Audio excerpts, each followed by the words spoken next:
খাগড়াছড়ির গুইমারা উপজেলার মধ্য হাবচর সমাজ পরিচালনা কমিটির নির্বাচন 2026 উৎসবমুখর পরিবেশে অনুষ্ঠিত হয়েছে।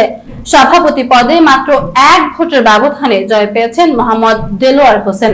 গুইমারা প্রতিনিধি দিদারুল হৃদয় জানান, নির্বাচন পরিচালনা কমিটির প্রকাশিত ফলাফল অনুযায়ী সভাপতি পদে দেলোয়ার হোসেন পেয়েছেন 50 ভোট। তার প্রতিদ্বন্দ্বী মোহাম্মদ সুরুজ মিয়া পেয়েছেন 39 ভোট। 102 জন ভোটারের মধ্যে মোট 3টি ভোট বাতিল হয়েছে। ফলে মাত্র 1 ভোটের ব্যবধানে দেলোয়ার হোসেনকে সভাপতি ঘোষণা করা হয়।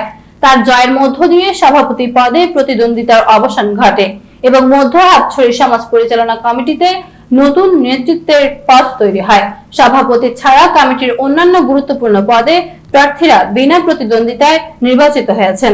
তারা হলেন সহ সভাপতি মোহাম্মদ মাসুম বিল্লাহ, সাধারণ সম্পাদক মোহাম্মদ রেজাউল মিয়া, যুগ্ম সম্পাদক মোহাম্মদ সবুজ মিয়া, সাংগঠনিক সম্পাদক মোহাম্মদ শাকিল, অর্থ সম্পাদক মোহাম্মদ রফিকুল ইসলাম এবং সম্মানিত সদস্য মোহাম্মদ ফারুক হোসেন। নির্বাচন পরিচালনা কমিটির তত্ত্বাবধানে অনুষ্ঠিত এই নির্বাচনে সভাপতি পদে ছিল সরাসরি ভোটের প্রতিদ্বন্দ্বিতা। অন্যদিকে বাকি পদগুলোতে বিনা প্রতিদ্বন্দ্বিতায় প্রার্থী নির্বাচিত হওয়ায় পূর্ণতা পেয়েছে নতুন কমিটির নেতৃত্ব কাঠামো। নবনির্বাচিত কমিটির কাছে এলাকাবাসীর প্রত্যাশা সমাজের সার্বিক উন্নয়ন, পারস্পরিক সম্প্রীতি ও সামাজিক শৃঙ্খলা বজায় রাখার পাশাপাশি জনকল্যাণমূলক কর্মকাণ্ডকে আরো গতিশীল করা। স্থানীয়দের আশা, নতুন নেতৃত্ব ঐক্য ও সমন্বয়ের মাধ্যমে মধ্য হাবছড়ি সমাজের উন্নয়নে কার্যকর ভূমিকা রাখবে।